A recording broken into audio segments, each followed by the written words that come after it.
Hello, everyone.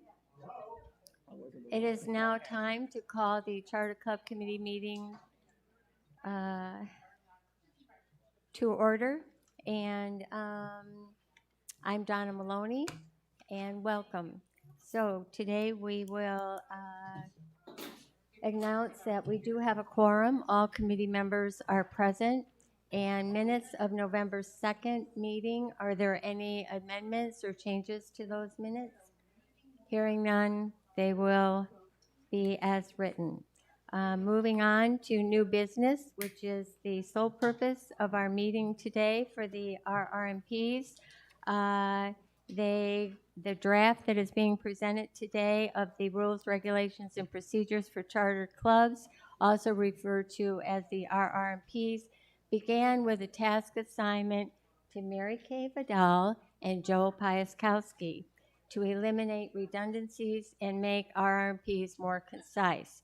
Input was sought and received from staff and the governing board. The draft that we are going to discuss today is a reorganization and reformatting with syntax and grammar corrections of the current RRPs. As we go through the RRPs, I will make note of changes for consensus and discussion. So first page on the preamble, the first change to make note of is Roman numeral 3 under the preamble, 501c IRS classifications. We are adding to the appendix information on 501c classifications. And I would like to have Katie bring that up on the screen, and I will read what we are including in the appendix for clubs to have a clear understanding of 501c classifications. First off, 501c7 is a social club, and they are exempt from federal income tax under IRC 501A as organizations described in IRC 501c7 if they are organized for pleasure, recreation, and other non-profitable purposes. The exemption for social clubs operates properly only if the club's income is derived exclusively from members. In 1976, an amendment indicates that Congress intended to clarify then existing limitations on the amount of income a social club could receive from investment income and from non-member use of its facilities. It is intended that these organizations be permitted to receive up to 35% of their gross receipts, including investment income from sources outside of their membership, without losing their tax-exempt status. It is also intended that within this 35% amount, not more than 15% of the gross receipts should be derived from the use of a social club's facilities or services by public. The club must be designed to serve a purpose exempt under the code. Substantially, all the activities of the club must be in pursuit of the exempt purposes of the club. The club must offer opportunities for personal contact among members. Membership must be limited. The club must be supported by the fees, dues, and assessments paid for by the members. The net earnings of the club cannot inure to the benefit of anyone who has a private or personal interest in its activities. The club may not have provisions that allow for discrimination based on a person's race, color, or religion. The club may not represent itself as a club providing goods or services to the public at large. That is for 501c7 social club. A 501c3 is an organization formed exclusively to accomplish religious, charitable, scientific, literary, or educational purposes. Any discussion or questions regarding that attachment to the appendix? Yes, Kathy? The 501c3 doesn't reference that it Is your mic on? Yes, it is. Okay. At least the button is lit up. It's green. Okay. It's green. Okay. Okay. It doesn't say anything about it being a nonprofit. all 501Cs are nonprofit. I know, but this doesn't So, say that, and I wonder if it should. okay, we can add nonprofit Please. to organizations.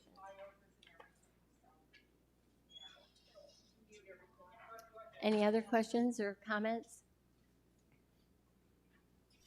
All those in agreement to add nonprofit? Yes? Aye. All righty.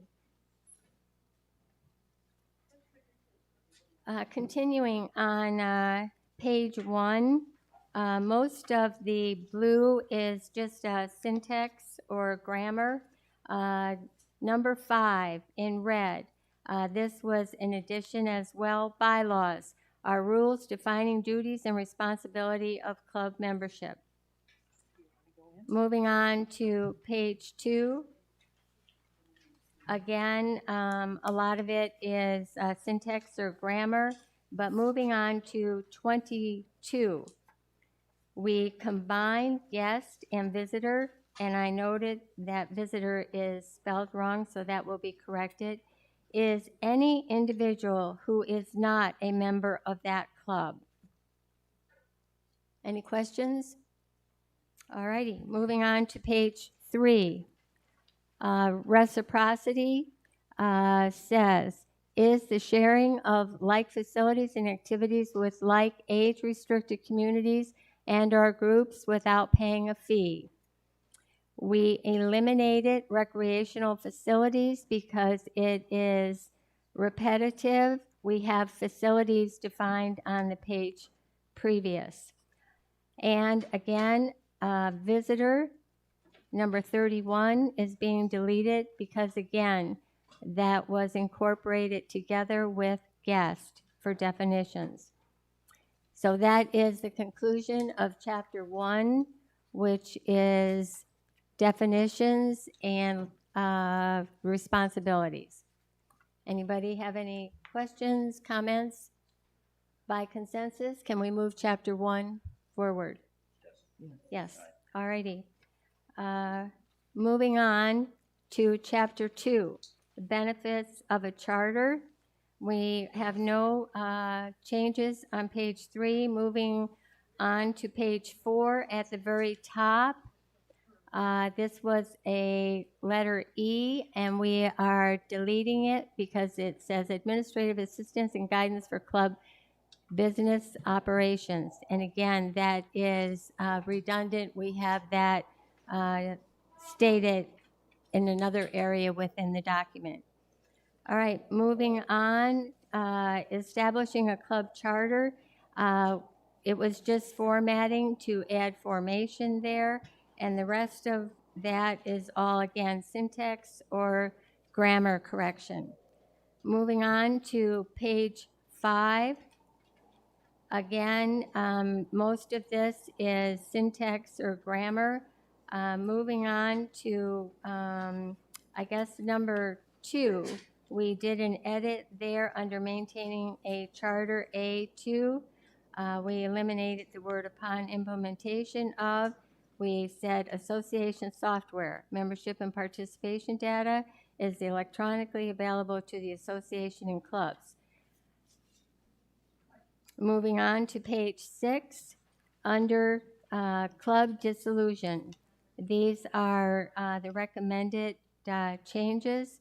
In A, that is a syntax or grammar. B, this was originally the first copy, it was deleted, and it is now saying, no, we should not delete it. It needs to remain. And it says, if a club has attained an IRS tax status 501c3, the recreation activities manager will assist clubs in effecting dissolution. All club incurred debts and fixed and or portable equipment disbursement must be satisfied prior to the final dissolution. C is a recommended addition, and I'd like to state that it is also an addition, another add-on for everybody to make note of. This is being vetted with the attorney for confirmation that this is acceptable. C, it will say if approved by the attorney, which it is currently with the attorney, if a club voluntarily chooses to no longer be a chartered club, the authority is granted to the general manager as to the disposition of the assets under $50,000. And the addition there is adding after assets under $50,000.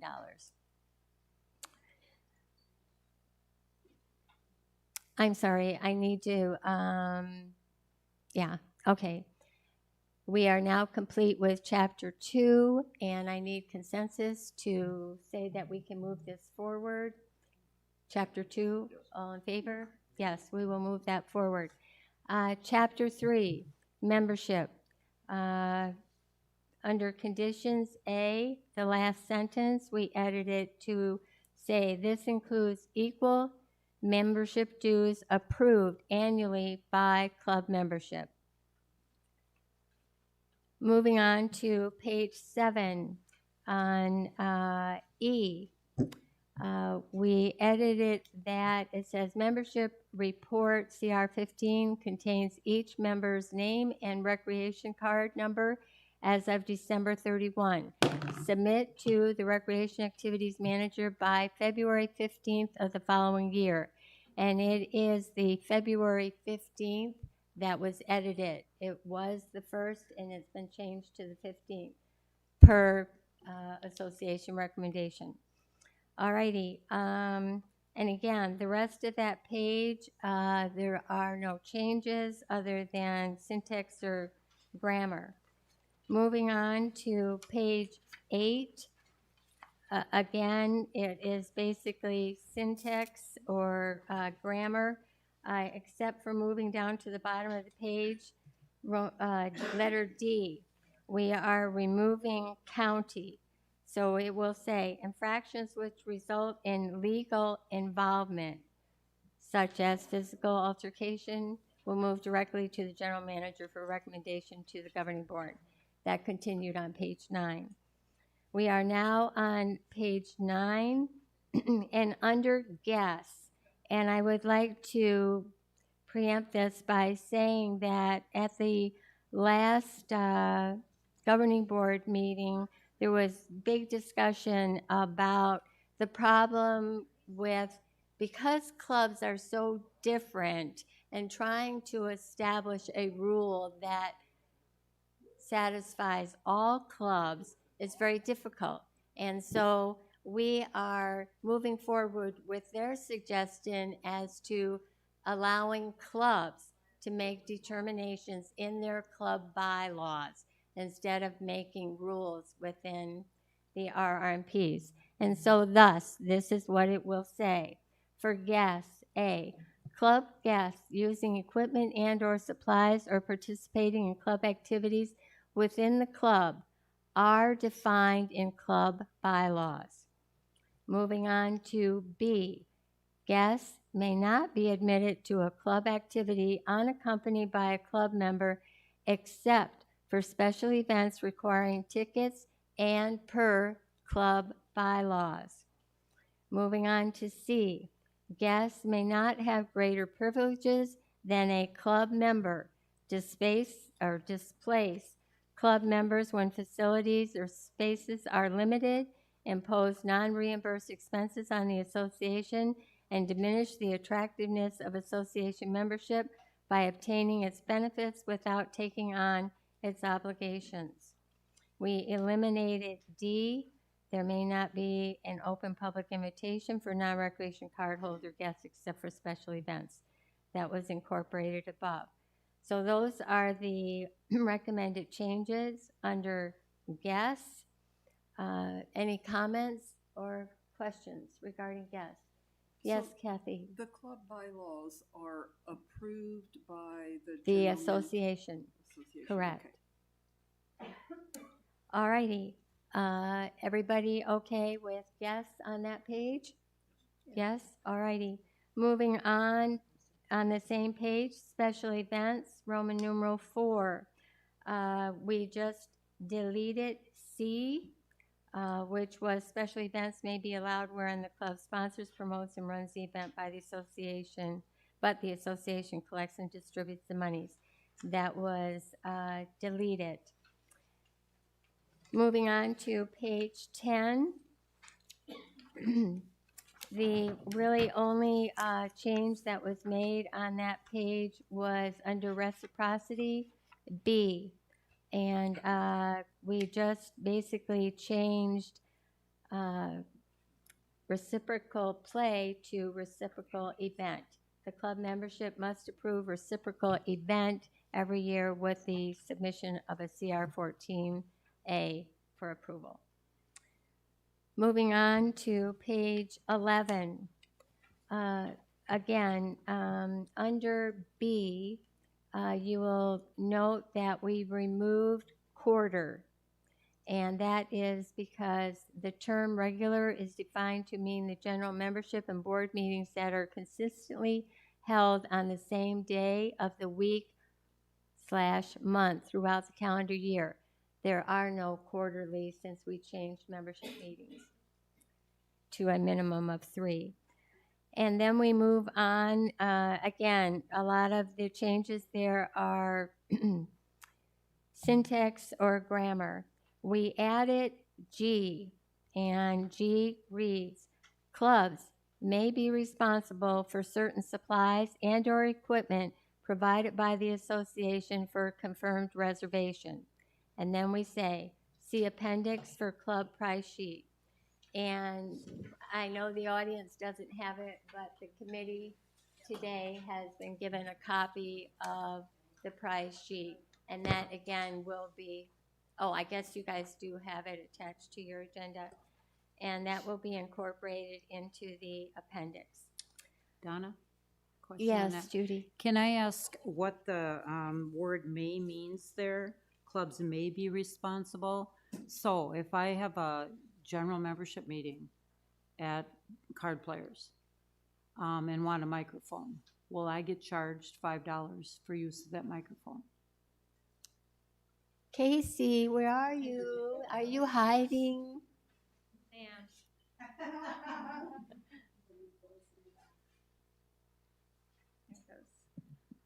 All right. Judy, are you off of G? Yes. Okay. What does the word may mean there? You know, may or will or whatever?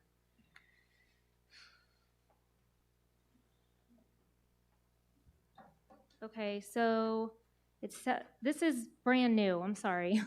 The appendix we haven't talked about yet, but I guess it's a good time to slide in. I think most everybody got this extra sheet over here. Yes, it's a price sheet at the officers meeting.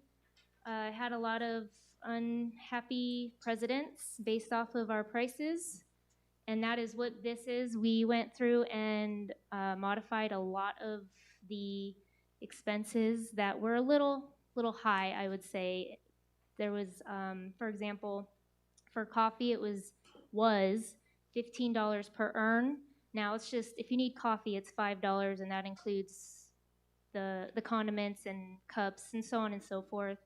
The ice was $15. Now it's just $5. So we're not nickel and diming everybody. I'm just kind of going over what that appendix club sheet is that you see in reference to G.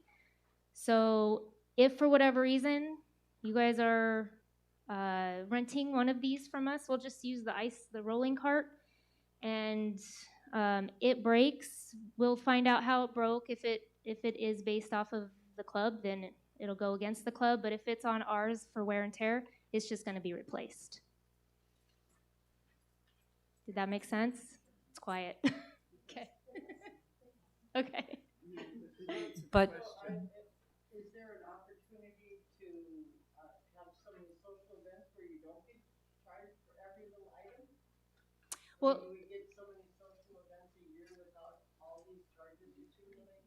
you get the 2 free ones a year, but some of these are very minimal. So if you just need a bucket of ice, or I'm sorry, a cart of ice, it's $5 opposed to $15 per cart is what it used to. All the tables and the chests and all these. So do you have this sheet? Okay, so at the bottom under, hold on, let me make sure I'm right. Table is on the canopy chairs and table section, and you see table 6 foot. Most of them are 6 feet. If they're 8, it'd be the same price. Just so you know, it's $30, but that is per rack, and it includes the setup of chairs and tables. So you're not going to be nickel and dime per chair, per table, per anything like that. Your costs go way down now. So we get 2 social events that we don't have to pay these fees for. No, there's still some rental fees that are going to be tagged on, but the ones that you would typically use are. So if you need, I can't believe Jack's going to kill me for this, but if you need 2 coffee urns for 100 people, you're only paying $5. You're not paying $5 per. But if we need 10 tables, what are we paying? What's in a rack, Don? It's quite a bit. Yep, that's $30, and that includes the setup. We tried to keep it pretty fair. Casey, I had a question. Yep. If you have an event that goes 2 consecutive days, where basically you lock the room at night, you show up for the rest of it the next morning, is that per diem, per day for those charges, or is it per event? Well, so that would be probably, if that's an event that's not part of your free, that has to get approved from us, I probably wouldn't approve 2 free back-to-back days. It would, So it then would it be would an be per- in-room event that, like, for instance, this Coons Camp that we go for a couple of days, we get ice, the ice machines come in with the rolling ice cart, so that would be a per day charge? That would be a per day, yeah. Okay. Casey, but I think what Judy. Diane, can you come to the mic? Judy, I think I'm not sure you're answering what Judy Okay. asked. She wanted to know, because since in the policy, it says may be charged, she's asking, so if she goes in and she uses a microphone, may means, well, she may not, she may. So what does may mean? You will or you will not be charged? Like for a general membership. Would you like meeting. me to say you will be charged? Well, no, I would like to not be charged. So if you come in and you're doing an event, so we had the MCSO today. We had 2 mics set up. They needed 2 more. You probably won't be charged for stuff like that. Okay, so simple fixes as far as that. We have clubs that come in and they give us a setup for 100 people, we'll just say, easy numbers, and then 200 people might show up because they didn't do their due diligence, and so now our guys are scrambling, so yeah, we're gonna charge for that one. But if it's 1 or 2 tables, maybe somebody feels the COVID world needs to be off to the side, no, we're not gonna charge for that kind of stuff. Okay. We try to be pretty flexible and reasonable. And then renting a Ramada, say we want to have a board meeting and use a Ramada, would we then be charged for that Ramada for our board meeting? No, if that's the only location that's available, because we are limited, that would not be charged. That's part of, I can't see you, Judy, I'm sorry. That's right. part of your business. Got it. Casey, I have a question. Since the clubs are required to have 3 general meetings a year, when some clubs could get by with less than that, and then we're charging on top of that, that seems a little unfair. So general membership meetings are no charge. It's your events. Nothing will be charged for those? If you're using a laptop, so I'll kind of go over that too. If you're using a laptop, projector, mics, it's kind of all inclusive. It used to be $25 per item. Now it's $25 inclusive for everything. So that's a lot of wear and tear in 100 clubs times 3. So we do have to put some of that into perspective. Okay, But thank you. to use the room, no. Casey, Joel? over here, have a question. I just want to walk through the mechanics of when a club, goes to Jan or Mona and, fills out the form for everything that they need. Jan and Mona will then, they trigger the costs that are charged. Is that correct? After the event is over. Right, after the event is over. Mhm. Are Jan and Mona the decision makers on a May situation? or would that be escalated to you? If one of the leads feels that they had to set up 20 extra tables and it was not part of the original setup, that would directly come to me. But if it's 1 or 2 tables or 4 or 5 chairs, no, it's not even going to be addressed. Okay. And let me clarify for those of you that don't know, Mona and Jan, they are the scheduling department.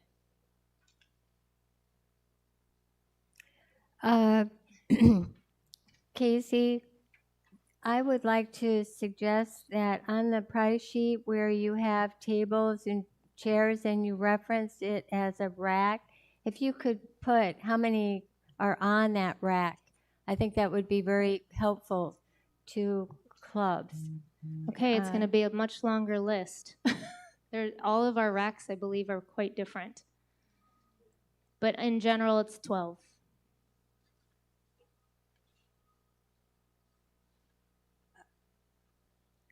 Okay, when I reserved with the pickleball club, when I used to be president over there, and I got a rack of tables and I got a rack of chairs, it was like the rack of tables was usually like 11 tables. Chairs were like, I think, 25. So I never noticed that the table racks were 9 on this one and 7 on this one. Well, it 11 on depends another. upon indoor versus outdoor as well. So indoor chairs are the blue ones, not the folding ones typically that you're all sitting on right now. But the blue ones that are at the Summit Hall is a rack of 60. And then the folding chairs, the outdoor ones, 25. Okay, so you got the pickleball is based off of those outdoor ones. Okay. I'm just thinking that if I know that I'm going to have 100 people and I need to know how many racks I need to order, it would be beneficial for me to know that there were 25 on each rack and I only needed to order 4 racks of chairs. Anyway, it was just a recommendation. Scheduling knows all the numbers as well. Okay. And then do you suggest that you want to add add event reservations?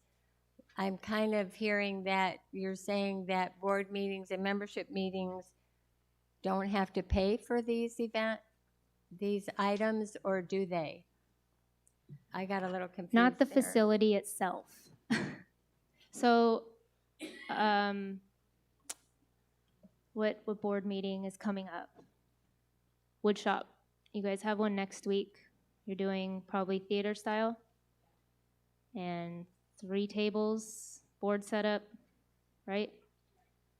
Dawn, in the past, we charge for those.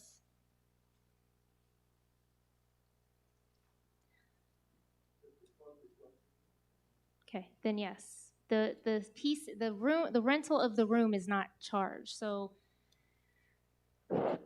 looking at Summit A real quick, sorry. Summit A has $150, but that's for the room and the tables and chairs. So you're really only going to probably pay around $30 instead of $150.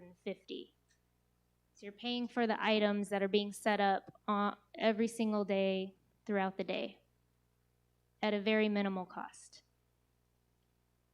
Casey, at what point in time will the clubs be receiving this information? Because they're going to be budgeting for the next year, which means they're going to have to budget these costs into their meetings that we haven't previously paid. You guys have never paid for anything in your meetings?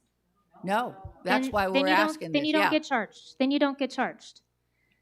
If that's how it's always been, then that's how it'll stay. I was under the impression the room is what was not This is very confusing. charged for.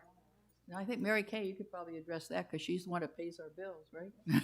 Mary Kay, Miss Treasurer. No, no, we've never paid for our general meetings for setups. It's just, right, general membership meetings, okay.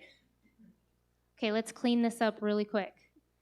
All club general membership meetings are not charged for room rentals of any kind. Events, your dances, your socials, your, maybe if you do some kind of charitable thing, so on and so forth, is when you would get charged. Other than the 2 free ones. Right, other than the 2 free ones. Because the Palo Verde Packers never paid for the setups or anything for when we had our quilt shows either. That'll be a That was sidebar, what- my friend. And that was one of our free ones, because we only had 2 social events that we scheduled, and that, the quilt show and our luncheon were the 2 that we always schedule, other than our general meetings. And we never paid for any of them. Well, go ahead, Katie. I think part of why this came up, if I recall, is that we have some clubs that had the guys set up for huge events and then no one would show up, or they wouldn't cancel and the event was canceled and we had 500 chairs set up. So this was an attempt to have the clubs be a little more responsible for their events and to letting the people know if we had canceled an event or had overscheduled it and we didn't have to put up as many chairs. I think that's what some of that was for, Casey. So maybe if we just work with the clubs on those that are general meetings, that are required meetings, to make sure the clubs are accountable for working with the scheduling department if there's changes, so we're not doing the setups that are unnecessary. We can get away from these costs on those events and just put the costs on the special events that are optional. Okay. Does that make sense? Very clear? Yeah, would it be possible in that case where you run into that problem for the clubs to pay a deposit? If all goes well, they get their money back. If nobody shows up, you keep it. That's, Yeah, that Yeah, is I that was- is absolutely the policy. And in my few months here, we have yet to have that problem. We did at the beginning a little bit, but we gave a little flexibility because of COVID, trying to get people back in the swing of things. So a few clubs did forget to cancel their event, which they were a no call, no show. But in the future, we will absolutely be, it'll be a $50 charge for a no call, no show. General membership meeting or special event. So Casey, I think the wording might need to be changed a little bit here. Yeah, I am wondering if the wording should be changed. Clubs are responsible for certain supplies and equipment provided by the association for confirmed event reservations, and then excluding 2 free special events. Yes.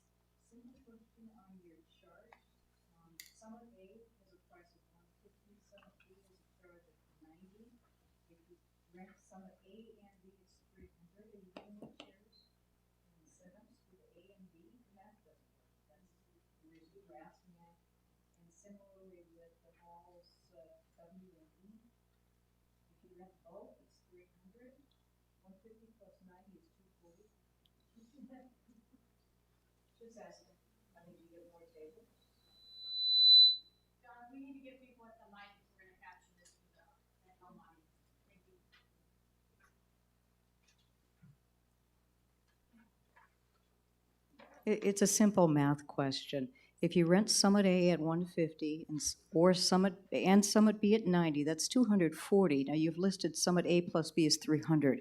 So you're getting more chairs and tables with that. And similarly for Social Hall E and W, the math doesn't work. It should be 240 if you add them together, right? Not 300. So Yes. do you get more? Casey, do we get more? Yeah. I mean,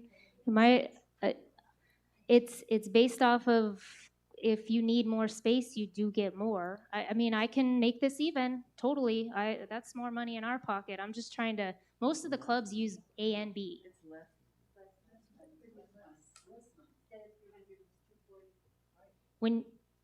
Oh, I see. I gotcha. Thank you. Stained glass. Good job. I'll fix that and make that right. So we're going to make the 300 240, Casey? I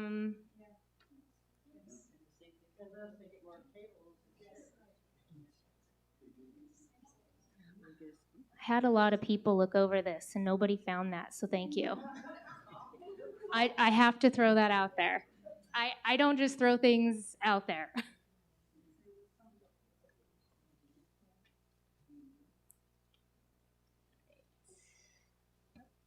Donna, All right, I need, Wait, one Yes, question though, Judy. do we also need to say anything in there about, general meeting, There will be no charge for general meeting rentals, to make it clear, because otherwise Okay, they could assume an event is a general meeting.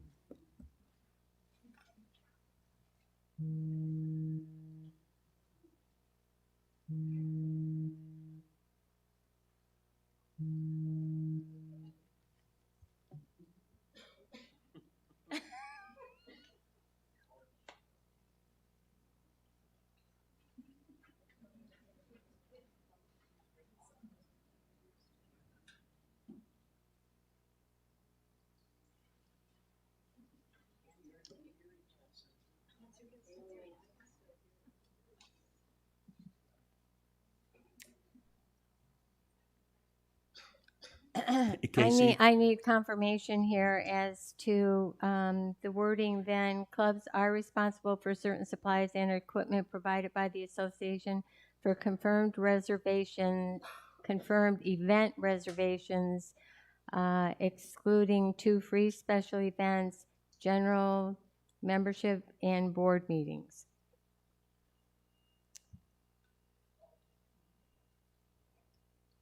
Everybody good with that new language? I will read it again. Clubs are responsible for certain supplies and equipment provided by the association for confirmed event reservations, excluding 2 free special events, general membership, and board meetings. Club general membership and board meetings.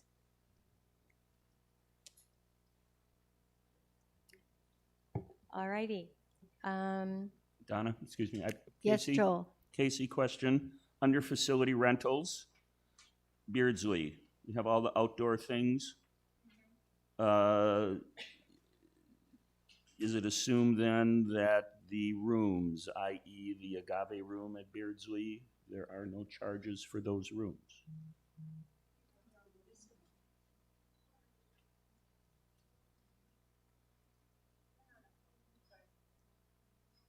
I'll add them.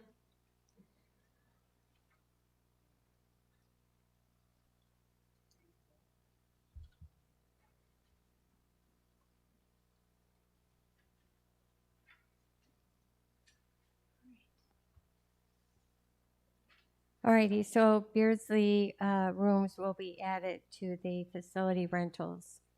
Are there any rooms in this facility that are used? Include all of the rooms at each location. Okay.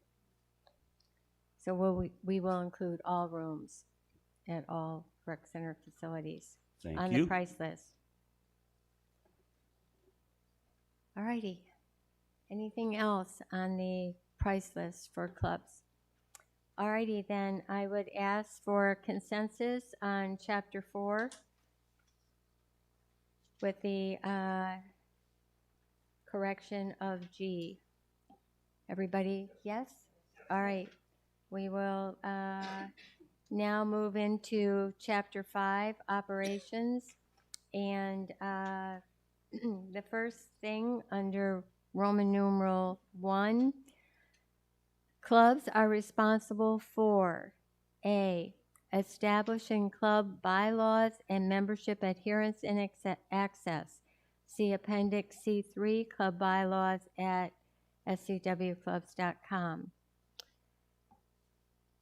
And the rest of it, I'll go ahead and read, is more syntax and grammar. B, responsible for ensuring attendance, participation in club activities or events, follows club bylaws and RR&Ps. C, are responsible for club member, non-club member check-in and online submission of club roster template. See Appendix. D, responsible for fair and equitable membership use of club facility, equipment, and supplies. E, responsible for controlling commercial/mass production. Club members are prohibited from mass producing for the purpose of individual profit. F, responsible for not allowing individual club member sales transactions involving non-club members on association property. G, responsible for ensuring club infractions and violations are followed as described in club bylaws and RR&Ps Chapter 3 Discipline. H, are responsible for association website and may contract at their expense an external website with approval of the Recreation Center Information Technology Department. I, are responsible for ensuring displays warrant public view and displays may contain artist name only.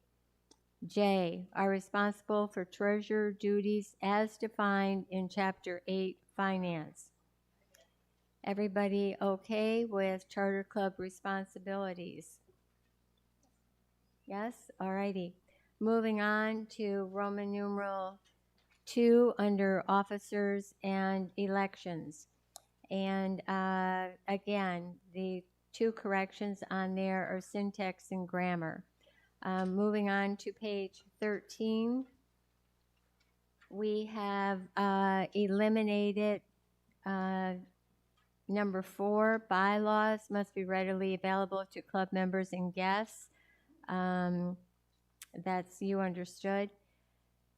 We move on, and again, B, under participation data, we change to read charter clubs off-site activities to submit CR for monthly participation report to the Recreation Activities Manager.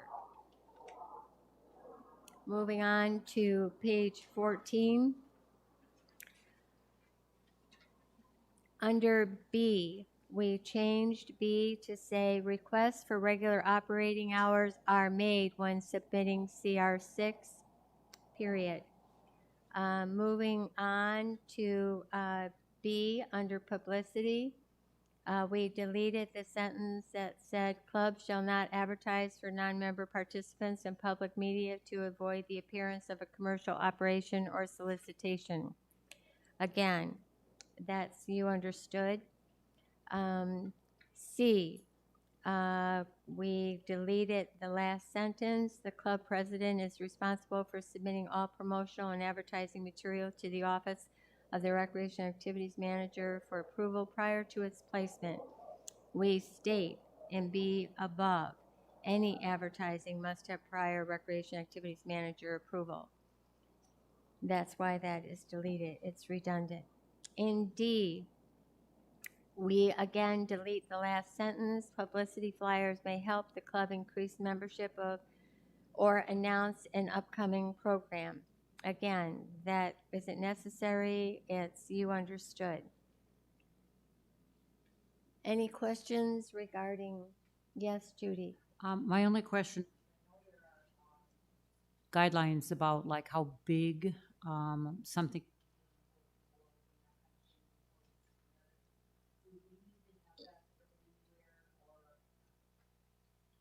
As I know, you can only have a 5x7 and on a bulletin board in Beardsley versus 8.5 by 11. Casey?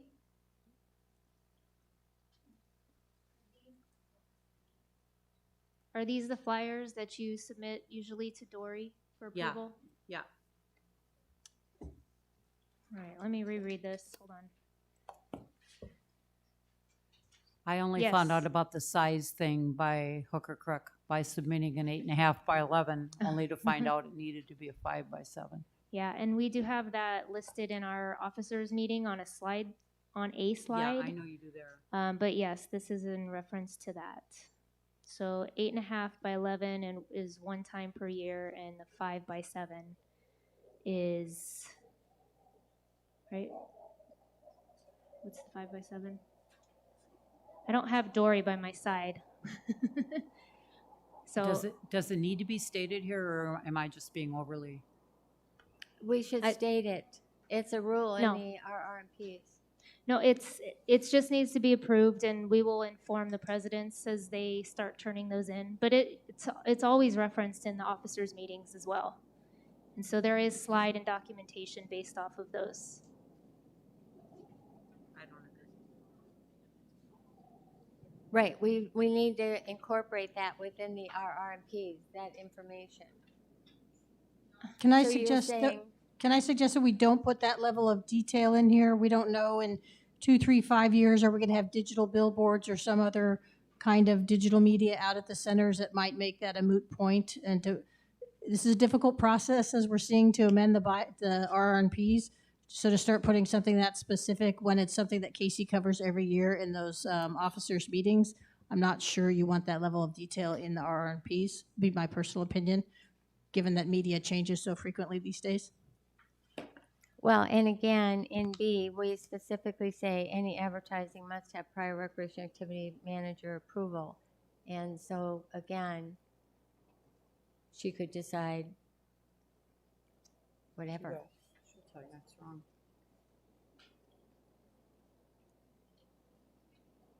Everybody okay? All righty.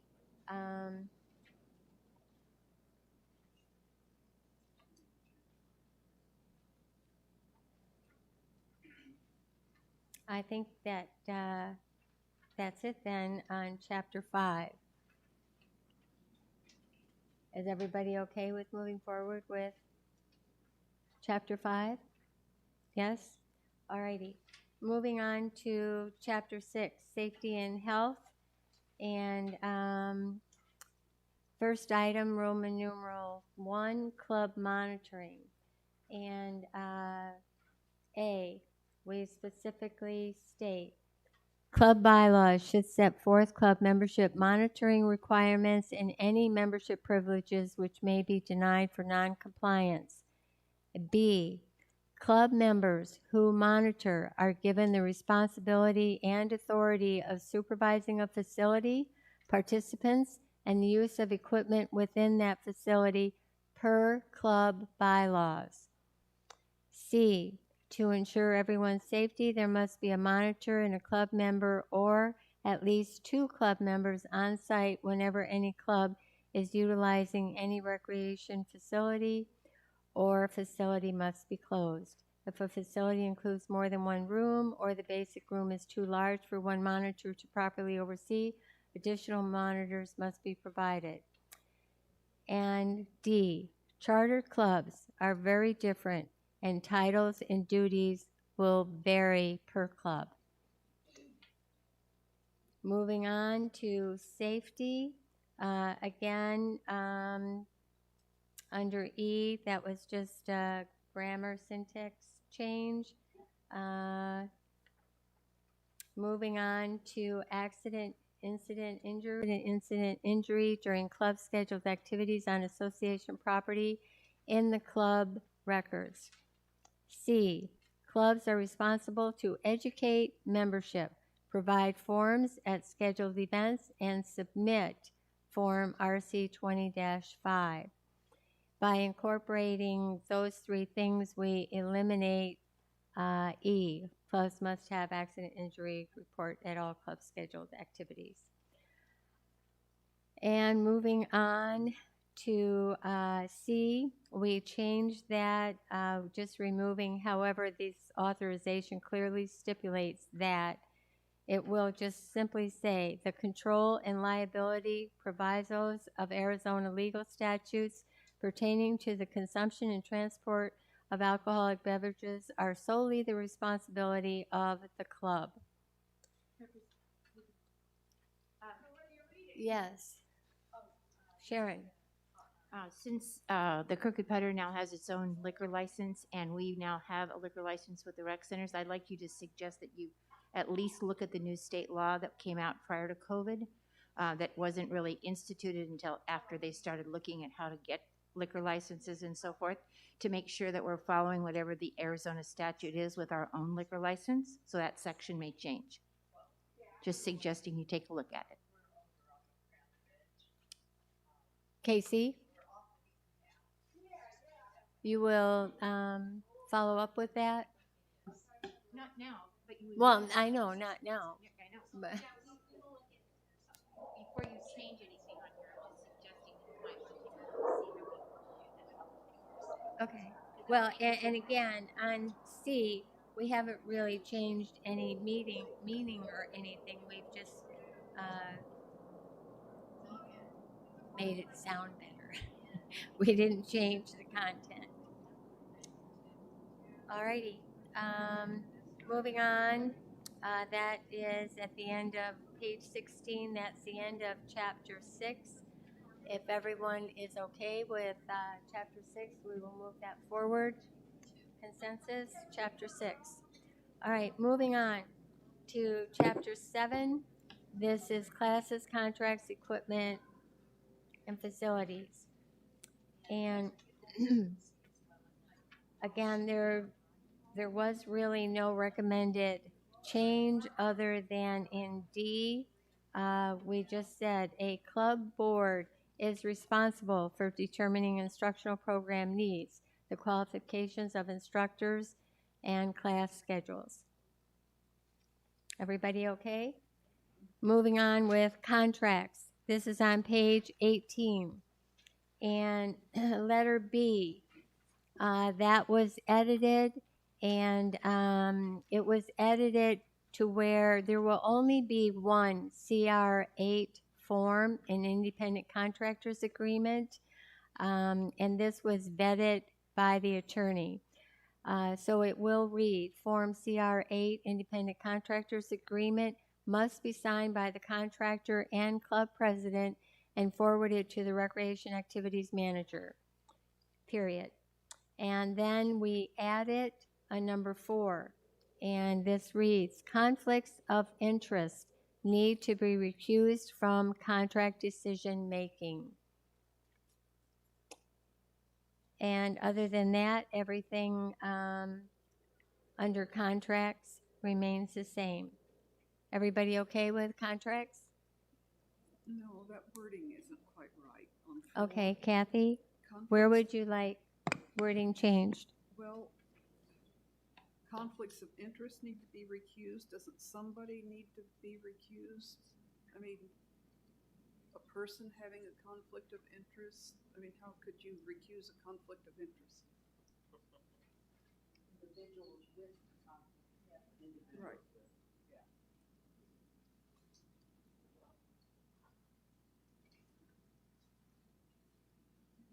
Read that again, Karen. Individuals with a conflict of interest need to be recused. Okay.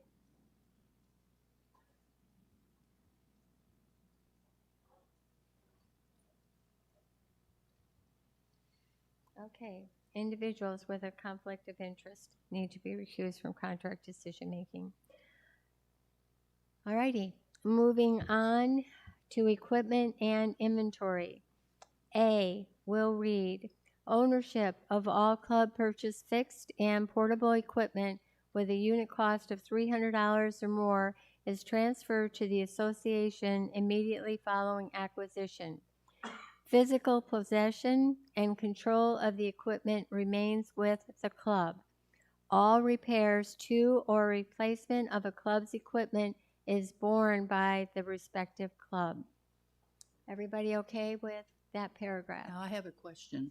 Karen? What if some clubs receive donated equipment that wasn't purchased, but it could have a value of $300 or more?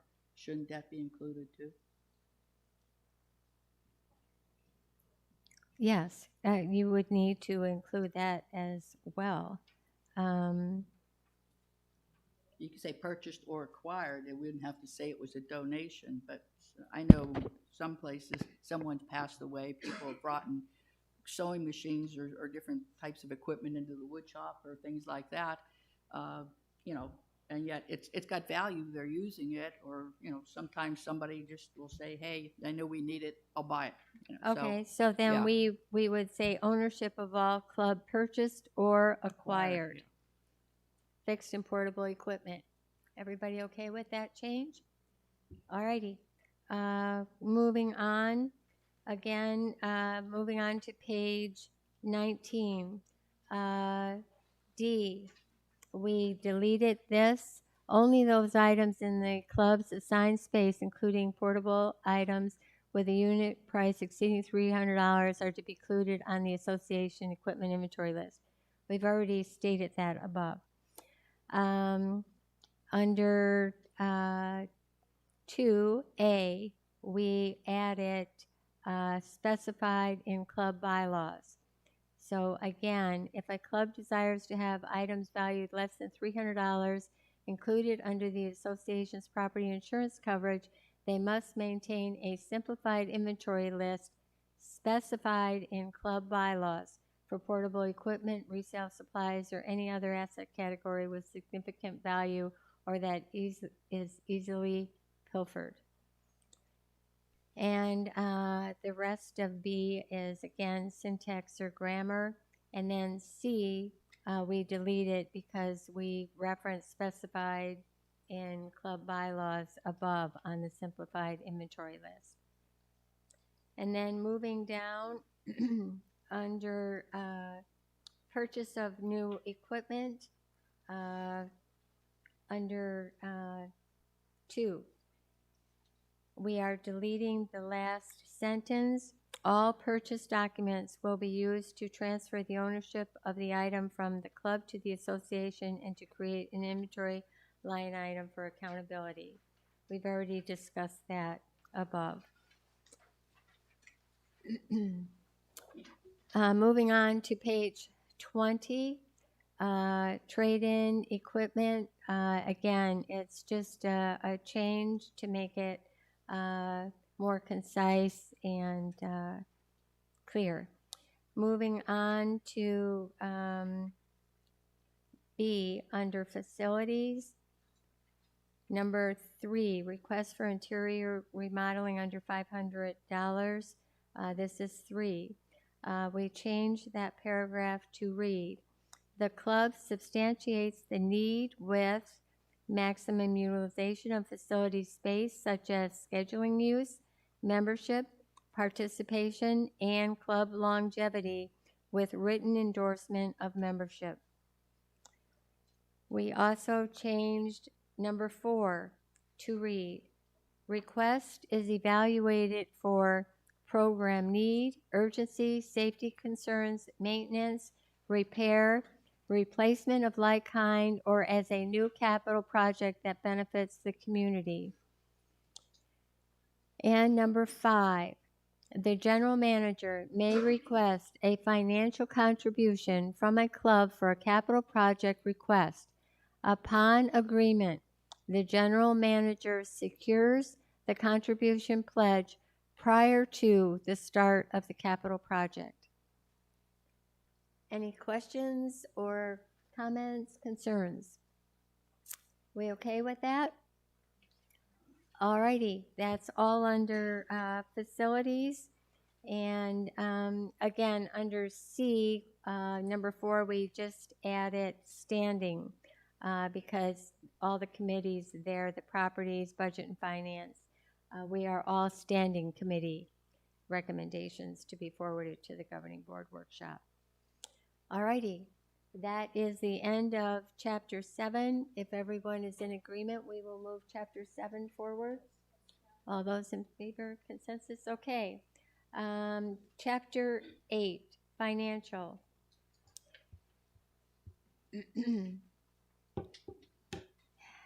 And I am going to read these under general information. Charter clubs are separate entities from the association. B, it is recommended charter clubs with revenue concerns engage professional counsel for tax matters, legal issues, or financial practices. The club is financially responsible for the professional counsel. We add C, sales, fundraisers, and taxes are individual club-related issues that each club addresses independently per their 501c classification. D, charter clubs may apply and qualify for any 501c tax-exempt status with Internal Revenue Service. Club research of IRS qualifications is necessary, and all 501c charter clubs must be and remain IRS compliant. Refer to irs.gov. E, The association reserves the right to review club financial records and related documents. Refusal to cooperate jeopardizes the club's charter. And we delete E. Association must receive copies of any and all correspondence. Everybody good with general information? Don, I had a question, and it Yes. sort of relates to this, but it's come up a couple times in conversations. As each club becomes responsible for whether or not they applied the rules properly, if it turns out that they didn't, then who gets held responsible if there's a fine? Every member of that club, the officers, or how do they go about handing out the penalties? Cliff, I'm going to ask you to respond to that, please. Okay, so you're talking about if there's a fine assessed by the IRS on that club. The club itself, the assets of the club itself would be responsible for that, not the individual members. So if they were insolvent at the end of it, then they would fold, the club would fold. Because it's Yeah. come up a couple times as to individually, if you take a job as an officer, are you individually liable if you mess something up? But Right, yeah. So keep in mind that the social clubs, the 501c7s, which are 90% of the clubs, they're perfectly fine. They're not jeopardizing anything. And the purpose behind having these clubs is so that you are not double taxed on what you're doing. So for example, if you're collecting dues from your members, those dues have already been taxed by the IRS when they were, however you receive that money. And so when it goes to the club then does not have to charge tax again. And the club can use those funds to pay for your activities. So that's the main reason behind the 501c7 status for social clubs, is so they aren't double taxed on collecting dues and that. So that's really what a 501c7 is. Judy? Just one question, and this is probably my naivety. Chartered clubs are separate entities from the association. That is across the board. It doesn't mean chartered clubs are separate financial entities from the association, or is it really supposed to stay this way? Financials implied, but yes, they're separate entities, so they are not linked with the IRS or the Fed. There's just separate entities, just like you're a separate entity from McDonald's when you walk into it.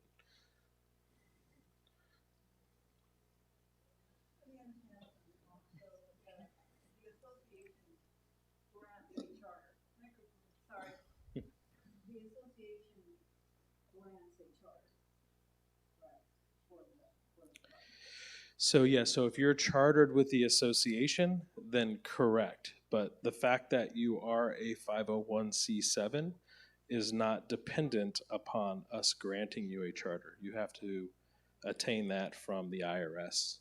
And then once you have that, then you qualify. That qualifies you to be a charter club with the association.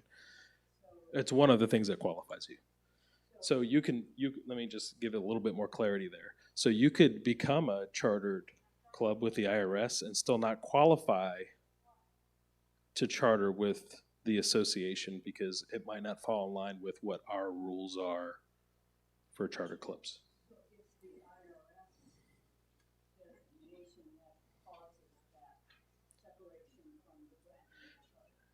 Correct.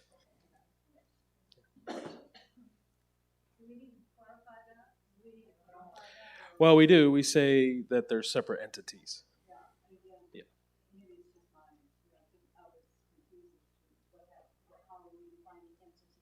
Okay. We could put a little maybe a little bit, more clarity, financial to your point. Yeah. Yeah. Can do. You got that, Donna? Okay, I'm going to suggest charter clubs are separate financial entities from the association. That makes everyone happy? All right. Then we will make that change. No other comments or questions regarding general information. Moving on to bank accounts, at the bottom of page 21 and moving over to page 22. There are no changes there. Under treasurer, I think I will go ahead and read this. The treasurer properly records all club member and non-member revenues and expenses. The treasurer oversees the purchasing of all fixed and non-fixed assets, equipment, material, and supply inventories, and the sale of supplies unless otherwise designated in the club bylaws. Depending on the authorization limit set by the club's bylaws, the president or other board members may be designated as a secondary signatory. This treasurer issues a report to be presented at the general membership meetings. Clubs should adopt a format. E, treasurer submits Form CR7, annual financial statement, to the recreation activities manager by February 15th of the preceding calendar year. This annual report shall be signed by a club-appointed individual who is independent of the club's board and who has sufficient financial skills to provide a certification of accounts and records. Moving on to operating procedures. Operating procedures include procedures that identify the necessary prerequisites to effect basic financial transactions, procedures that preclude a single individual from ordering, receiving, stocking, and dispersing resale merchandise. Procedures requires dual signatures on the club's check over a designated dollar limit as provided for in the club's bylaws. Procedures that accounts for all monies received, identified as member or non-member, deposited in a club's bank account and duly recorded. Procedures that disperses funds by a club check or an established petty cash fund with backup documentation including invoices or signed receipts as applicable. And that is all operating procedures. Everybody okay with all of those operating procedures? Alrighty, moving on. This is on page 23. You will see that the recommendation is to delete sales, fundraisers, and taxes. And we addressed that earlier in the document. That's why we are deleting it here. Insurance. This is on page 23. Going over to page 24. There's no changes there. Let me just say that it was, we had E under insurance, and that was an addition where it says club negligence resulting in an insurance claim may cause club deductible responsibility and or loss of club charter. And again, that was a recommendation from the governing board. Everybody okay with all the insurance information? Alrighty, moving on to Internal Revenue Service requirements. And I will read this also. Internal Revenue Service requires Form 990 or 990EZ or 990N, 990T to be filed by the 15th day of the 5th month after the organization's accounting period ends. B, Revenue Service requires Form 1099 miscellaneous to be filed for each contractor exceeding the current IRS threshold. A single annual summary and transmittal form is used to summarize all the 1099 miscellaneous forms. We added C, after filing tax returns, a signed copy of each return is provided to the Recreation Activities Manager. Everybody okay with that? All right. Moving on to financial records. I'm so excited. This is like the end, guys. Okay. A, again, all of this that we've got crossed out is syntax and grammatical, but I will go ahead and read it. All financial transactions defined as all movement of funds through the club's account are recorded in the treasurer's records and retained for a period of 7 years prior to the current year. B, clubs are required to submit Form CR7 annual financial statement at scwclubs.com to the Recreation Activities Manager by February 15th for the preceding calendar year. This annual report is signed by a club-appointed individual who is independent of the club's board and has sufficient financial skills to provide a certification of accounts and records.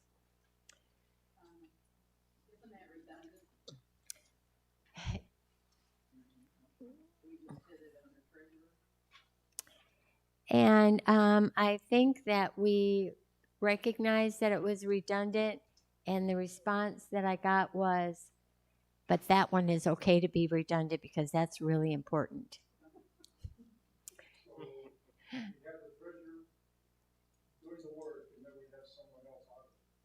Correct.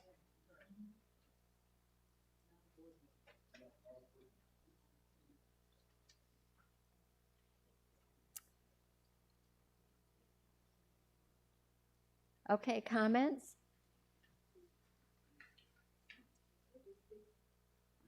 Just one Judy. question, on the CR7 form then, is that the audited by, that's that person then, that second person? Because I'm looking at, it's prepared by, the club president signs it, and then it says audited by. So that's who that, Is this individual who is independent of the club's board and who has sufficient, yes. Correct? Up. Madam President. Sue Fitzsimons, to address the gentleman's concern about these being redundant, under treasurer, we could just simply say, letter E, treasurer submits form CR7, period, and then leave the lengthy description at your financial records area so that you're not repeating it.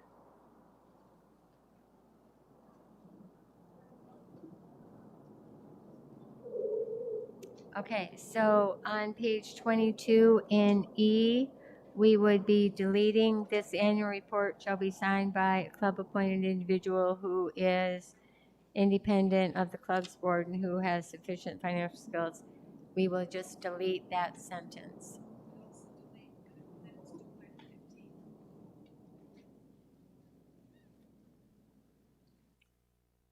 Okay, so it will just be to the Recreation Activities Manager, period. And the whole rest, delete it. Okay. We like making it shorter. Everybody okay with deleting that? And then we don't have repetition for that. Any other comments or concerns? I would ask that we, by consensus, approve the final chapter of the RR&Ps, Chapter 8. Everybody okay? All right, and so in conclusion, we, the Charter Club Committee, will move this forward to the Governing Board on December 10th. Everyone, yes? All righty. Yes. Let me ask for committee comments first, and then you will be able to have comments. Sure. All right. Any committee comments? Are we going to have an index? Yes, we will have a table of contents, and we will have a appendix, and with all of the attachments. But until we get the body, the RR&Ps approved, then we will then be able to create the other documents to go along with it. Any other comments from the, Carol? I'd like to say kudos to the folks who worked on this. I'm glad it wasn't me, but you did a good job of cleaning it up, and it's far more concise a document. Yeah. Joel? And this started at what, 43 pages? 48? 44 44? pages. And hopefully I estimate us to be down to 22 pages. And I would just like to share too that, this just began with Mary Kay and Joel just not knowing what they were getting into, volunteering to have a task assignment to look at these for redundancy and to be more concise. And this has evolved into 23 individuals looking, reviewing, discussing to where we now are asking for approval of this document, which is a really major, major accomplishment for all of us. So thank you, Carol, for saying that. I just wanted to mention that as a result of this, I pulled out our will and trust.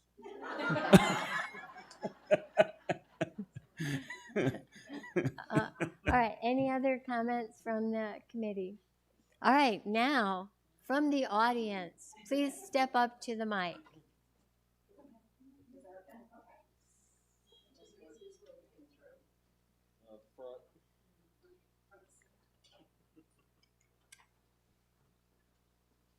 Hi, I'm Norma Lindsay from the Clay Club.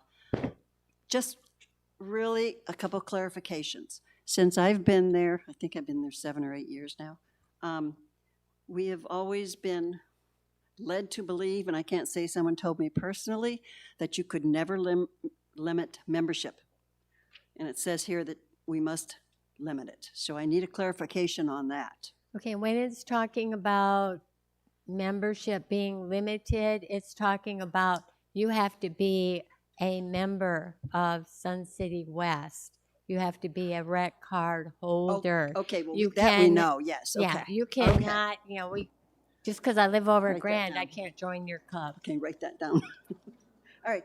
The other question is I've also been a beginning hen building teacher for 7 years. Well, after the first year I was there, for some reason, I just like to do it because I'm an ex-teacher, in other words. And we've always been paid.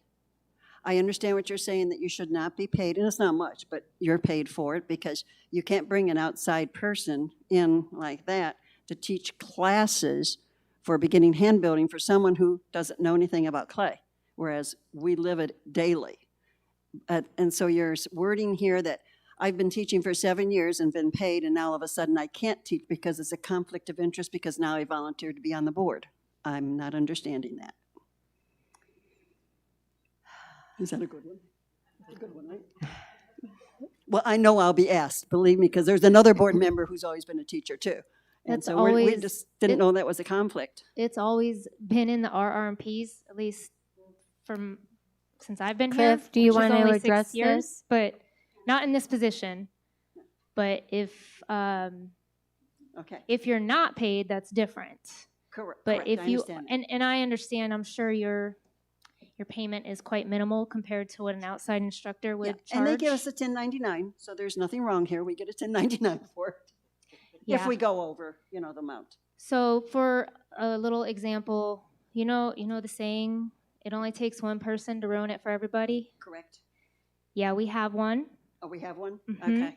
And that person is doing what they're supposed to be doing after addressing with them the concerns. It was an officer that has been an instructor for a while and just saw it and recognized it, and so we addressed it. So you bringing it up today, I understand it's confusing because like all clubs right now, they're struggling finding officers. Yeah. So I understand where you're coming from there.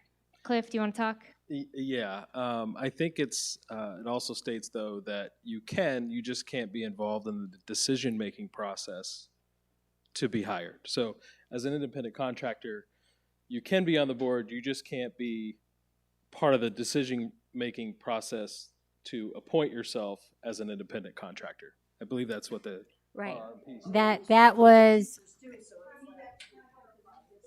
No Independent- officers. right. That can be was paid where we independent added on contractors. page 18 with individuals with a conflict of interest need to be recused from contract decision making. Oh, okay. Right? Right. And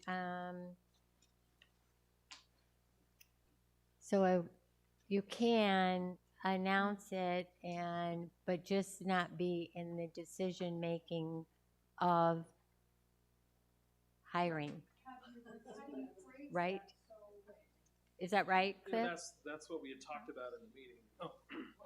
That's what we had talked about, was that because there are situations where club officers we got brought up in the meeting, and I believe what we decided to say was that they can, but they can't be involved in the decision-making process to hire the independent contractor. That makes a big difference. Won't we be able to verbiage that says they must be selected by an educational group or by someone not putting themselves in some kind of additional verbiage there? Help me understand. Sure. So she's on the board and she Mm-hmm. teaches, right? Yeah. So if there's the board saying, okay, so we're gonna do the hand class, right? And she's on the board and she can agree we're gonna do a hand class. Correct. When it comes time to say that, oh, we're gonna hire her, the minutes then need to reflect that she abstained from that vote and voted for herself to be that teacher. Correct. Correct. If that's what's going to be, it needs to be changed. That is not at all what it says. Yeah, but it says it later on. I wasn't here for the first part of where it says that but anyway, that's why we had put that in there, I believe. Okay. But Well, we can go back and clarify. So yeah, we can go back and clarify. It says it. Yeah. it's 18. And the flexible word in there, may, is for if an instructor, we'll just say, is sick and somebody has to step in. That's the case there. That flexible word. May I ask a question? So what's for referring? What is for referring to then? Where? Where it says conflicts of interest need to be recused from contract decision making. Good question. Oh. Okay, so we need to clarify that in here. Are you going to offer clarity now, or is this something that because we would like to get this resolved so that we can move this forward? Understood. We probably need to sidebar that though, and just make sure that the spirit of whatever 4 was trying to say, 4 might have just been trying to say, hey, if there's if you're involved in something that has to do with a decision where the club is spending money, that you need to recuse yourself from it, versus whether you are the person getting paid. I'm not sure. May I just ask a question? Sure. I just have a background in this a little bit. Okay. Just a teeny bit. Is this mainly coming from the fact if you're the president or something and you're teaching, one reason you may preclude someone else teaching it because you're making the decision, but more than that is you're accepting a gratuity or money, however small it is. And if you did not accept that gratuity and you just did the teaching, would that make it all right? Yes. So she's not being For paid? sure. Yeah. Did she just? I'm sorry. It was really hard to hear you. You're not being paid? Yeah, if you're not being paid. It seems to me like originally when this was That's- written, none of us were here. It may have had something to do with the finances as well. So That's if you different, accept, yeah. if you're not being paid, this goes away. Yep. So they want- Yes, yeah. What you're trying to avoid is the president or the decision makers lining their own pockets.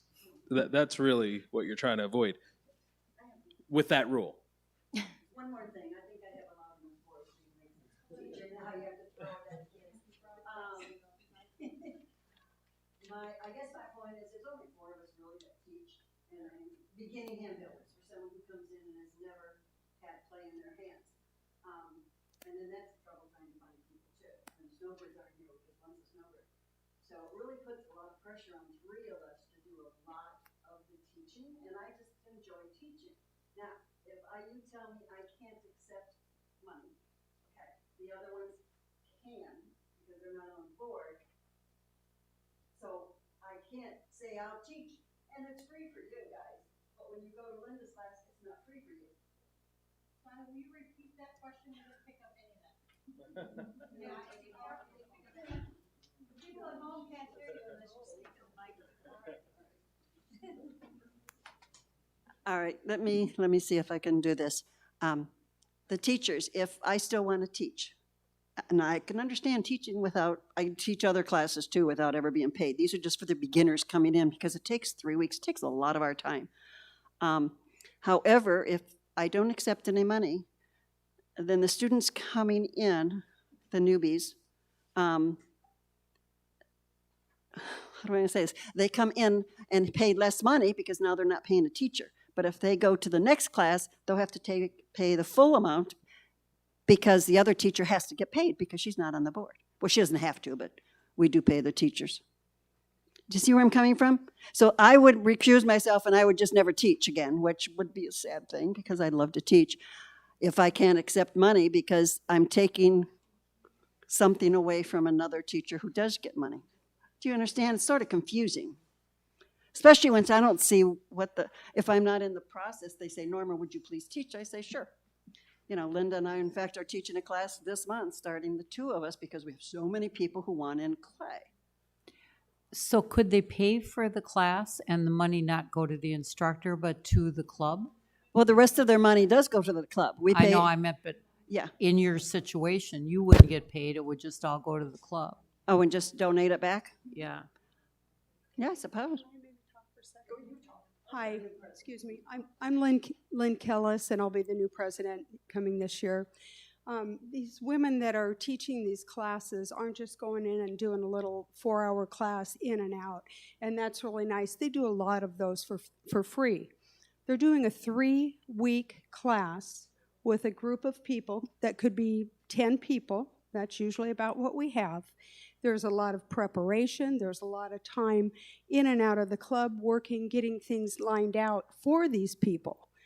I'm sorry, this should not even be under scrutiny as far as them getting the little bit of money that they get for the dedication they're doing. We're having problems getting people to step up to want to be part of the board, not alone to come in and spend their time teaching for free. It's pretty difficult. So yeah, I understand it. Maybe in some of the little smaller classes, if you want to quibble about that, but for the time and energy that these folks are putting into these classes, I really think it needs strong consideration of letting it be. I am not one of them, by the way. Karen? I have a question. For many years now, the club, our understanding of Palo Verde Patchers was no member could monetarily gain from their membership in the club. We have people that have been professional teachers, have owned quilt shops and things like that, and it does take a lot of time and a lot of effort. But how do you pick and choose who's qualified to get paid and who isn't qualified to get paid? Because then that opens up another whole can of worms. Well, she got paid, why don't I? Yeah, and I think the policy, there's a good reason for it, not benefiting monetarily from the club. You do have other benefits in that you get your monitor credits if you teach, so you don't have to go in and do that type of thing. But what I'm saying, that's what we can, the trade-off we can sort of offer them for their prep time and everything is because of all that, instead of spending so much time sitting there monitoring, they can get a monitor credit. But, and we're very strict about what the quality of the class and how much prep time is involved for that to even qualify. But boy, I can see, you know, who gets to pick and choose who gets paid and who doesn't is going to create a lot of problems within a club. Right, and I think that that particular class, whether you're on the board or not on the board, we have both, really deserves to be a paid position. So do we get back into that special verbiage of, as long as she doesn't say, pick me, I'm there, if the educational department of our club comes to me or comes to, you know, a group of us and says, hey, can Norma teach this class or can Glora teach this class? We need somebody to pick up. I've done it the last 2 times in a row. I need a break. Because to expect one person to do that over and over and over again is an awful lot. There are other clubs, for example, the wood shop. When you join, you have to go through a membership orientation. The men that teach that, to my understanding, they're not paid, but yet you can't join the club unless you do that. So, you know, when you start changing it all around, then pretty soon it's, well, they're getting paid at this club and nobody's getting paid over here. Seems to me like there just ought to be one set of rules when it comes to financial gain from the club that should apply. Well, and you say financial gain, if you consider how much is there, it's well, not that's like you're saying, getting, I made X number of dollars last year, but if I wrote so much off, I didn't owe anything. But that doesn't mean you didn't put money in your pocket. if you wrote nothing off with what they get paid, they wouldn't know anything. That as an example. I know it's time consuming. I know that because I've taught many of the classes, and I know because I've gone to Payson and got paid up there because it's not my club. So I believe the question here is it actually, because she is on the board, they're questioning if she's putting herself in this position. No, I'm questioning whether any club member should be put in that position. Well, other clubs do get paid for what they do too. And that's fine. I mean, that's just, And Kathy? It seems to me like we just need to change the verbiage. We need to take number Agreed. 3 and 4 and somehow make the verbiage that if an officer is teaching a class and getting paid, they cannot be part of that decision-making process. I agree with that. We just need to correct that verbiage. And let me add to that,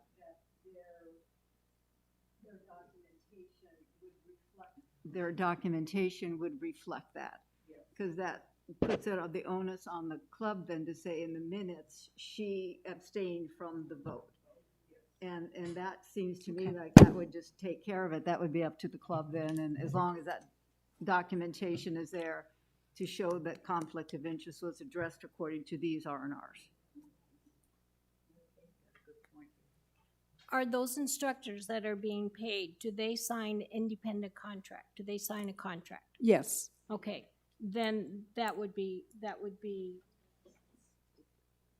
right for them to do that, and then by changing the little bit of language to say that the board member that is teaching those classes that has a contract is not part of the contract decision-making of signing that contract would cover it then. Right. Okay. That would be great. Then you guys would be perfectly fine, as long as that person who is on the board and has the independent contract, that they are not part of that decision-making, that they get awarded that contract. Yes. If I could suggest a location to make the correction, if you went to Chapter 7, 1D, the club board is responsible. What page are we on? Page 17. The club board is responsible for determining instructional needs. That's the location that you could change it. So you could include, say, must include one board member, or this is a location where you could make the change and allow both a board member to teach and a non-board member to teach, and that might be your solution. And if we did, Donna, if we did change that, we also have to go back to page 6, I believe it is, under officers, and state that no club officer shall receive any compensation, and we could just simply, and that's not on 6, where did I find it? This had to do under officers, that a board member or an officer can't be paid for their services, but I think it could be excluding independent contracts. Okay, I need help with page I know, numbers and I had it and I just changes lost it. here. I know it's under, officers.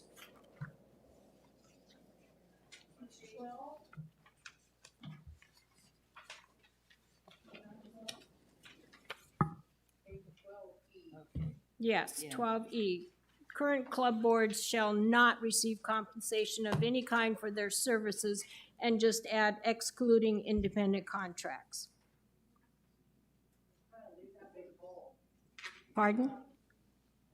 Okay, where are you at? On page 12. Page 12, what number? Yeah, for services as long as, yeah. Right, as an officer.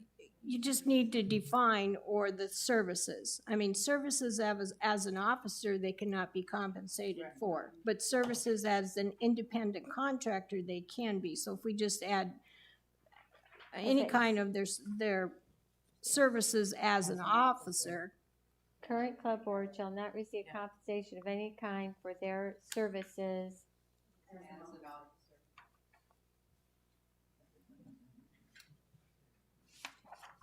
and then add on instructors that the clause that, conflict of interest. And I think that would cover both cases then.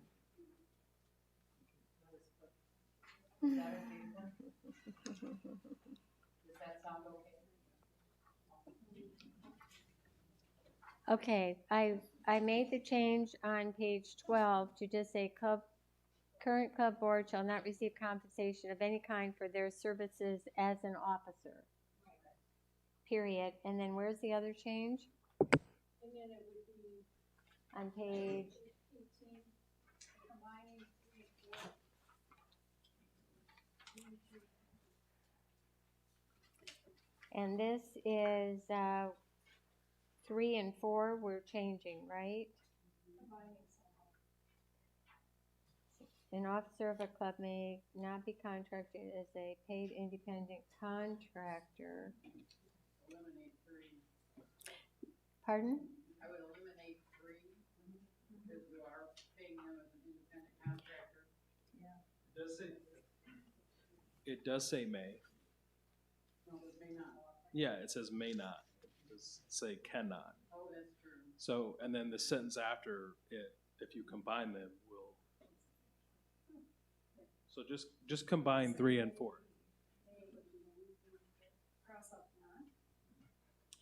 An officer of a club may not be contracted. You could just take out not, Susan. Just take out not.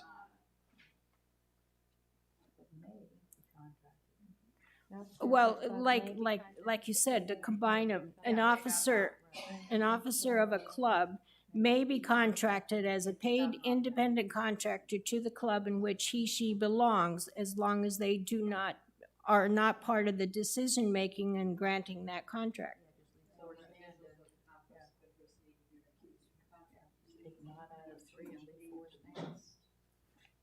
Well, you'd want to combine them. You might say independent contractor agreement, just Yeah. to be consistent.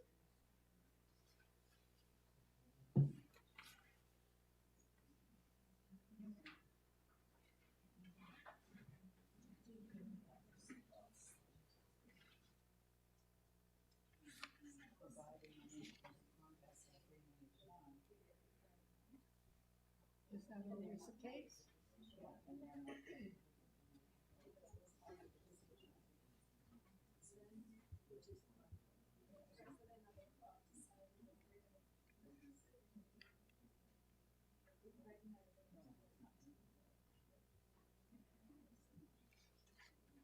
All right, let me, okay.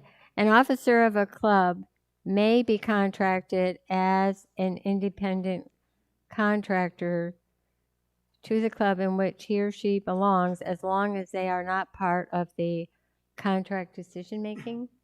And providing an independent contractor form is signed. Well, that's a given. Yeah, but I mean, it wouldn't hurt to say if they have to do it. Is that a given? Do you always sign an independent contract? Okay. So then you guys will be covered. Does that make sense? Is that what you're, makes sense?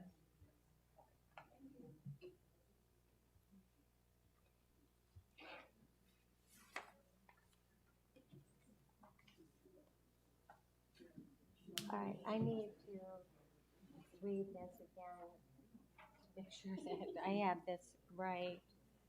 Independent contractor.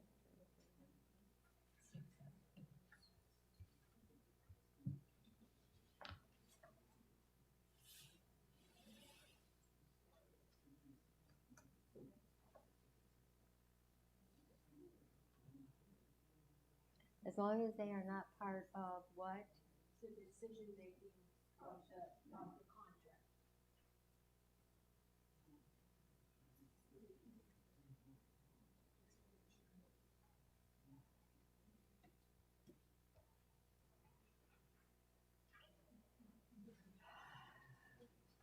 An officer of a club may be contracted as an independent contractor to the club in which he or she belongs, as long as they are not part of the decision-making of the independent contractor agreement. Cliff? Yes, I would definitely define that as a conflict of interest, though, in the statement. Yeah. Which is, so I would have conflict of interest in that wording. Yeah. Can I ask you something? Does the board, the individual clubs, their bylaws, can they legally be more restrictive than the RR&Ps, just not less restrictive? So if a club does not want to get into this, who gets paid and who doesn't get paid, they could set their bylaws accordingly to say no one would benefit. Yes. Donna, perhaps we could move everything forward and let the legalese and accounting people rework this particular paragraph. Then it would have to come back to the committee before it could go to the governing board. If we can satisfy it today, then it can be included with the members, with the governing board on the 10th. Otherwise, it then has to wait another month to come back in January and go back. So that's why we want to try to resolve this today. Well, how about if we just said an officer of a club may not be contracted as a paid independent contractor to the club in which he or she belong, or excuse me, leave out not, may be contracted as a paid independent contractor to the club in which he or she belongs. Due to conflict of interest, they need to be recuse themselves from the contract decision making. That would combine both of them.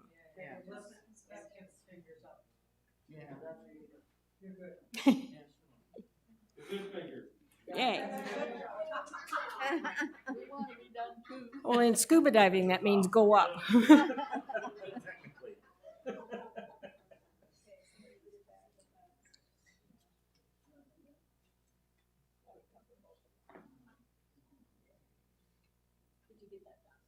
All right, let me see if I have this right this time.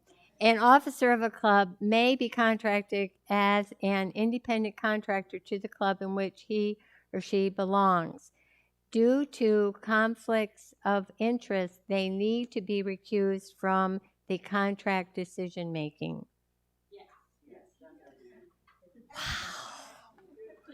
I'm sorry, one more thing. I would say independent contractor decision-making. What? I would say the independent contractor decision-making process. Instead of just contractor, independent contractor at the very end.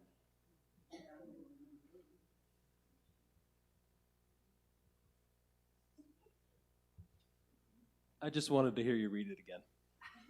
I was just thinking, I don't know that I can. Well, before you do that, I have one other question, but please finish your thought. Due to conflicts of interest, they need to be recused from the independent contractor agreement decision-making. So do we need to add a comment about each club will document the process? In other words, so there's document, I'm just asking, do we need to show that it's documented that? No, because that would be in their minutes. Well, that's what I'm saying, that would, they would recruit, then show that. All right. Donna, instead of the word "they," should it just be "the officer"? Yes.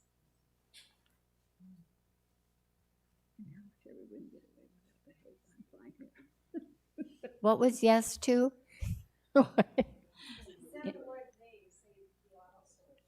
Say what? The officer. The officer. Instead of they.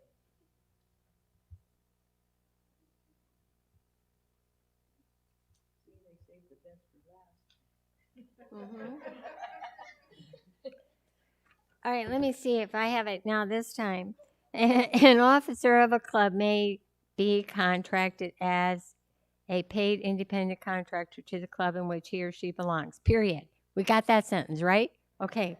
Then, due to conflicts of interest, the officer needs to be recused from the independent contractor agreement decision-making, period. Decision-making.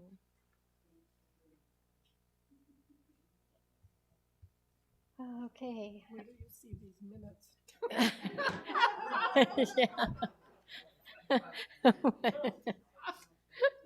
Okay. Do I Yes. dare ask one more thing? This is a lot easier, I'm assuming. It's page 25 where everything is the red writing. Item number 4, membership must be limited. Is it possible just to put 2 card holders or, some type of verbiage? Where are you on page what? 25? The very 24. last page? or 25. first Oh, page? you're talking about the 501c IRS yeah, the classification. appendix. Okay. So where are we now? I've got this form. Item number 4 Yes. says membership must be limited. Yes. And can we put just who it's limited to, like 2 card holders of Sun City West or what have you? So that it's understood. Oh, it is? That is not ours? Okay. But that Well, is I what like it's that supposed to fixed. be. I don't have to do anything. That was good. I'll take that on, not a problem. Happy to do that. That was good. Okay. I hate to ask, is there any other comments from the audience?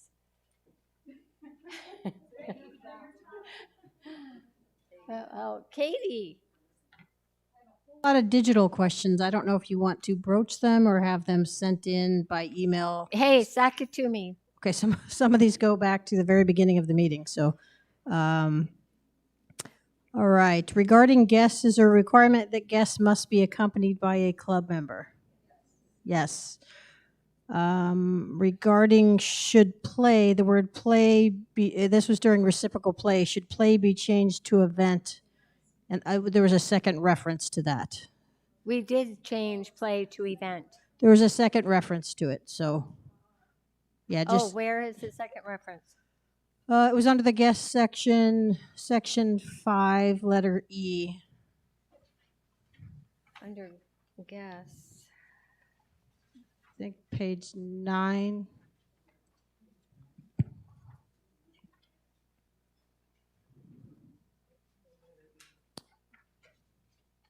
All right, I'm on page 9. Yes. And it's here somewhere. Okay, it's, sorry, page 10, letter E. The second reference to reciprocal play. Just an E, so reciprocal events, I think is what they were looking for.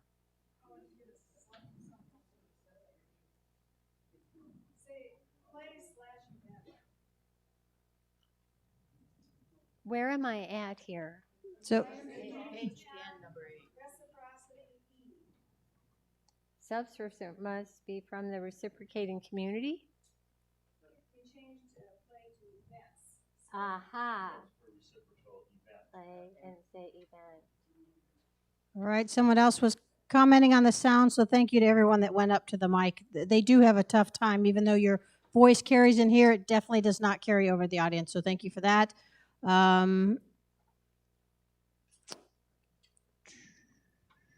This was regarding the price list. Is there going to be a separate meeting for the price list? My understanding is that is a operational decision. Casey's still refining that, and then it will be posted and shared with the clubs. Is that correct, Casey?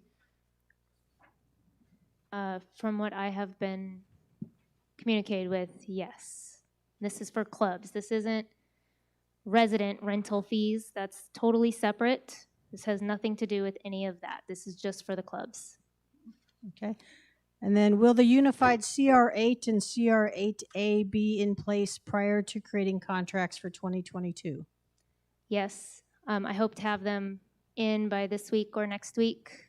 When we were going through this with the attorney, he pretty much had me put everything that's in the CR8 in the CR8A. So we decided that why make it complicated and just condense it to one form for any independent contractor. All right. And then on page 20, section 6 under facilities, letter B.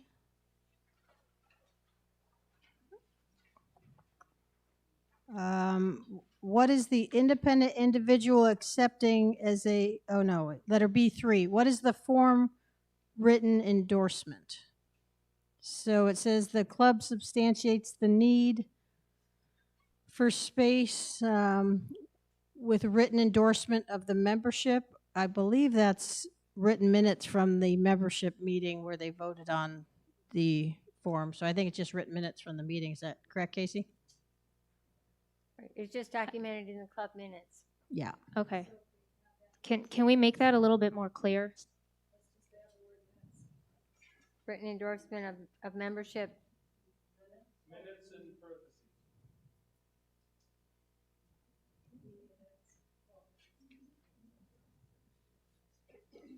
Okay. All right. Page 24, section 7 under financial records. Letter B. Asking what is the independent individual accepting as a possible liability by signing this form? So this is the CR7 annual financial statement form that the individual signs. I don't know if Cliff or Pete wants to answer that question.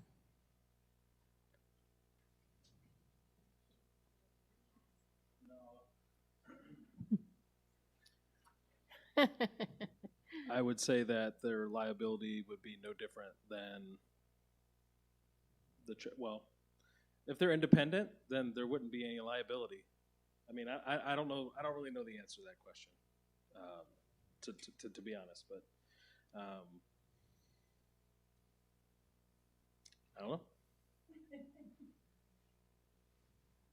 I don't think they would, but I don't know. We could ask. Pete, did you have any thoughts on that? Okay. Sounds like Pete and Cliff will look into that question on that. A request to assign a number or letter to the appendix for the cost and fees for events. Assigning a letter or a number in the appendix for the cost and fees for the events. So when I add those to the appendix, maybe? That's what the request is. Oh, yeah. Well, it'll be really cleaned up and easy to find. Okay. Yep. All right. I'm not sure what this means. Regarding Norma's question, what about the statement that benefits should not inure to members of the club? I think that was a question that only made sense if we had it during the timing of the meeting, so I'm not sure I understand that. Maybe we answered it. I think they did. Okay. One recommendation is to have the teacher step down from the club board of directors and sign a contract with the club if they want to teach, or to reverse the recommendation and stay on the board and not teach. And then there was concern that a creative person could write a contractor to be an officer. Just saying a contract is insufficient, quote, contract. So there was just concern about that whole discussion. We solved that. Yeah. Once the revised RRPs are approved by the governing board, will each club be expected to go through the process of bringing its bylaws into compliance with the new RRPs? And if so, how much time will they have to do that? Yes, that's correct. They will. And that's going to be a big job, but we'll definitely work with that. That's on our plate right now. Okay. So would we No presume that timeline yet. the revised RRPs would take precedence over outdated bylaws? Yes. Okay, and then why not delete membership must be limited? It already states you must be a member. I think we discussed that's part of the IRS statement. So that was all we had from our public, but we had a nice, healthy discussion online. That was nice to see. And I think at least a high of 18 people were watching this at home. So thank you. Well, I would like to adjourn the meeting, and our next meeting will be January 4th, 1:30 in the lecture hall. Thank you, everybody, for coming, for your input, and